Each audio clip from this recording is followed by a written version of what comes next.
Every year, there are a few FCS players who come out of nowhere, become big-time draft prospects, or have big-time NFL careers. One of the best examples in recent memory is Cooper Kupp, as he was a guy that no one really talked about or knew about at Eastern Washington, but is now one of the best receivers we have seen in the last decade or so. But in today's video, I'm going to highlight 10 FCS players who you need to know. We're going to talk about who they are, why they're being hyped up in the draft, and what their long-term potential could be like. But before we get started, if you're a big fan of college football, be sure to subscribe to the channel, leave a like if you want to support today's video, and let me know what player, team, topic, or situation I could cover next. Now, let's talk about 10 FCS stars who could maybe break the NFL one day. Alright, so the first guy we're going to talk about is a player I recently did a full feature on, and that is Kieran Nagy. He's a Yale offensive lineman, and at 6'5", 325 pounds, he has a phenomenal frame, has long arms, and he's been a multi-year starter along different positions on the offensive line. He played every game at guard in 2021 before settling in as a left tackle in 2022. Unfortunately, in 2023, his season was cut short due to injury, but he's literally never allowed a sack while he was in the Ivy League, and he has all the measurables to be the next big offensive lineman out of the FCS. It's kind of hard to project how good he's going to be at tackle, but he's a great athlete, has good form, is disciplined, and is smart. He pretty much has everything going for him, and currently he's a projected second-round pick. Obviously, the FCS to FBS jump will be a little bit hefty, but I think he's going to make it, and right now, he is probably the biggest FCS prospect there is. Good luck to him, and if you want to see a full feature on him, be sure to check out the link down below. The next guy we're going to talk about is an underrated receiver by the name of Ryan Floi. He currently goes to Southeastern Missouri State, and he could be the next big FCS receiver star. Before the 2023 season, he really was kind of an afterthought, but after a great campaign, he ended up getting invited to both the Combine and the Senior Bowl. At 6'2", he also has 4.4 speed, and he straight up dominated the FCS. He had 2 straight near 1,000-yard seasons at the FCS level, as in 2022, he had 984 yards, and in 2023, he had 839. In total, he had 13 touchdowns, and last year against Tennessee Tech, he had his mainstream game as he caught 6 passes for over 200 yards and an 89-yard touchdown reception. Against Kansas State, he even caught 10 passes for 96 yards and was essentially the entire offense for that game. He showed he wasn't just dominating at the FCS level, but could play against Power 5 defensive backs. He's also shown plenty of explosiveness on designed runs, and he's kind of one of those gadget players that can do a little bit of everything. While it's unclear if his explosiveness will translate to the NFL, he's currently projected to be a day 3 selection. He'll likely make an active roster, and will be one of those guys that maybe comes out of nowhere. Everyone will be wondering where the heck Southeastern Missouri State is even at, but in my opinion, I really do think he has a shot of at least making a roster, and he likely will get drafted. He's also got a great story, and I probably plan on making a full video on him at some point in the next month. Next up, we're going to take a look at another wide receiver, and that is Jaylen Coker from Holy Cross. He's another guy like Ryan, who was very highly regarded before the 2023 campaign. He was considered a potential draft gem then, and he is now. He's 6'3", 213 pounds, and he's an athletic threat for pretty much any route he runs. This past season at Holy Cross, he caught 59 passes for 1,035 yards and 15 touchdowns. In particular, a game against Fordham, he caught 5 passes for 102 yards and a touchdown, and despite being mostly a jump ball and deep ball threat, he also moves very well with the ball in his hands and can be a yards after catch threat. In 2022, he was also solid as he caught 50 passes for 914 yards and 11 touchdowns, and because of this, he was invited to the Senior Bowl and the Combine.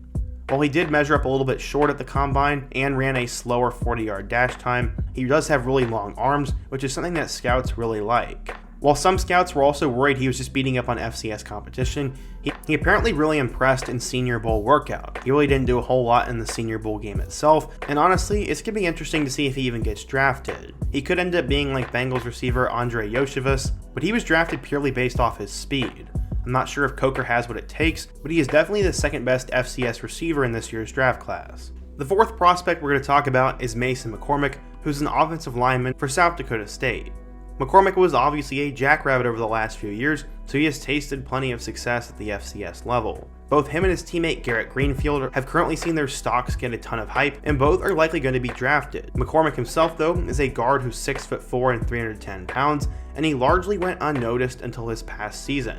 In 70 career games, he only allowed 3 sacks and only 27 quarterback pressures in all of those games. He was a 4-time FCS All-American and even became a consensus All-American twice.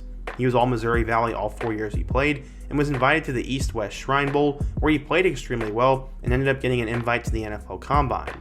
At the Combine, he actually ranked first for the offensive lineman in terms of athleticism, and combined that with his great pass protection has made him a late riser up draft boards. Many scouts actually believe that he could be a starting guard at some point in the NFL. He will obviously need to be developed by the right team. He has good strength and durability, and that is something that every NFL player needs to have. He could end up being a guy who's actually taken higher in the draft, but right now he is currently projected as a day 2 or day 3 selection. The fifth guy we're to talk about is Jayx Hunt.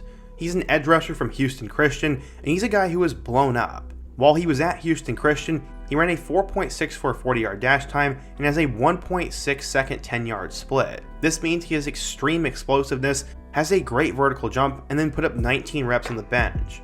He ended up becoming an addition to the NFL Combine, and while he went under the radar at Houston Christian, he's a name that everybody's probably going to know pretty soon. He is the definition of a pure FCS athlete, as while he was originally a safety at 6'4", he would eventually make that switch to defensive end when he transferred from Cornell to Houston Christian.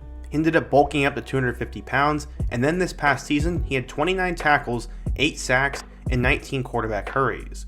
Ironically, his one career interception came as a pass rusher and not while he was a safety, but as I said, he was invited to the Senior Bowl, where he performed really well against draftable talent.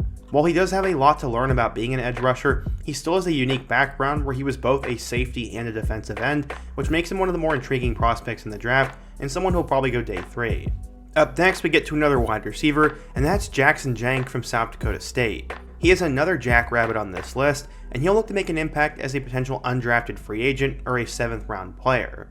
In 3 straight years with the Jackrabbits, he ended up having at least 800 receiving yards. In 2021, he caught 72 passes for 1,000 yards and 5 touchdowns.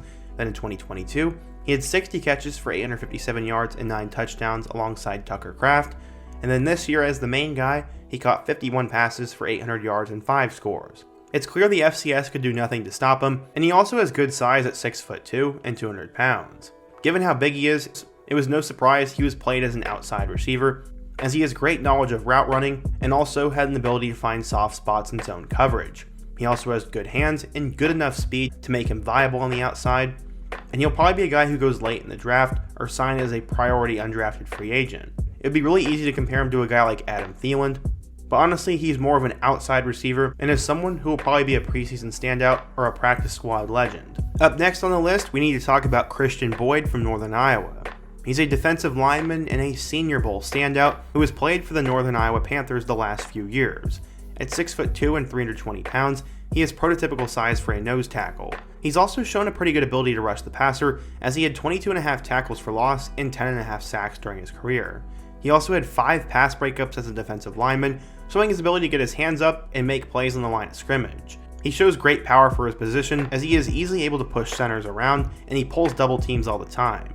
He showed great ability to explode despite his huge size, and he surprised a lot of people while he was at the Senior Bowl.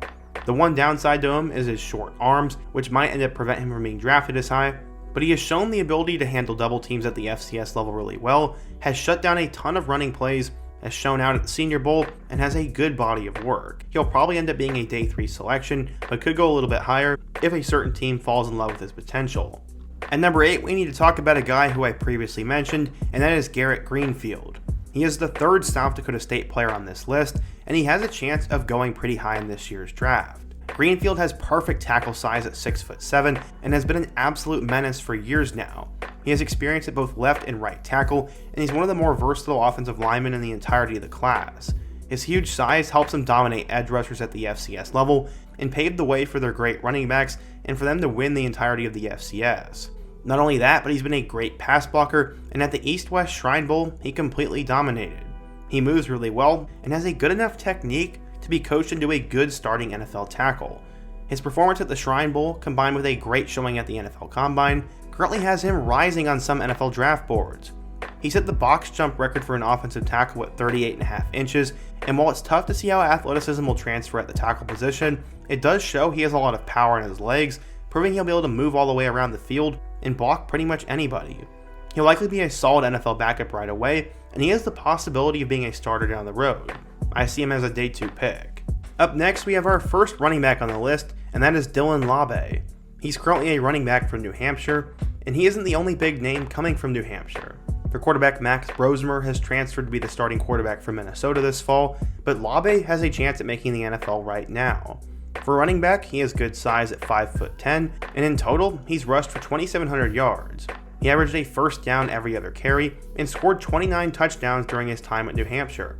He was a two-time FCS All-American and was a finalist for the FCS version of the Heisman Trophy. As a runner, he showed great agility and also did a solid job of being able to shake off the majority of defenders. He also showed great movement behind offensive lines and was able to have a lot of patience to let the play develop in front of him. His main attribute, though, is how good he is in the passing game. He had close to 1,800 receiving yards and 14 touchdowns during his time at New Hampshire, and he has shown the ability to move to the slot, run excellent routes, and catch passes in traffic. He's also been a kick return threat, and that's why I definitely think he'll be drafted on day 3. He's a Swiss Army knife who can do 3 different things, and he's going to be one of those guys that an NFL team falls in love with and becomes a fan favorite. Finally, we get to our last player on the list, and that is South Dakota defensive back Myles Harden. Lately, he's been rising on draft boards due to a great showing at the NFL Combine, where he tested as the top cornerback in the 20-yard shuttle and finished 3rd in the 3-cone drill. That's used to determine the change of speed, which is very important for a corner. At 5'11" and 200 pounds, he has great size for the corner position, and even though his 4.51 40-yard dash time seems a little slow, his lack of speed may not really matter that much, as he's also able to play man cover safety like he did at South Dakota, which will allow him to engage with receivers early on in the play. While with the Coyotes, Myles was a 2-time All-Missouri Valley Conference selection and an FCS All-American in 2023. He has a great knack for forcing turnovers, as he had 6 interceptions and forced 5 fumbles. He also had 26 pass breakups, and the guy was truly dominant at his level. His speed will definitely be an issue, but he's proven to be able to make it happen at the FCS and make an impact there, so he could probably overcome that in the NFL with the right coach and the right defensive scheme. He may not get drafted, as I honestly think he'll go undrafted, but he will definitely sign as an undrafted free agent, and could be a guy who's on practice squads or gets a chance to get on the field when injuries happen. So yeah, in today's video we talked about 10 FCS players who could get drafted or make an impact in the league, and I hope you guys enjoyed it. If there's an FCS player or an underrated draft prospect you want me to cover in my next one, be sure to let me know down below, and I also plan on making a ton more NFL draft videos in the next few weeks, so if you have a certain favorite prospect, be sure to let me know down below. Also, don't forget to leave a like, subscribe if you love college football content, and check out all my other videos on the end screen, including my feature on Kieran Nagy. I hope to see you guys again soon, but until next time, peace.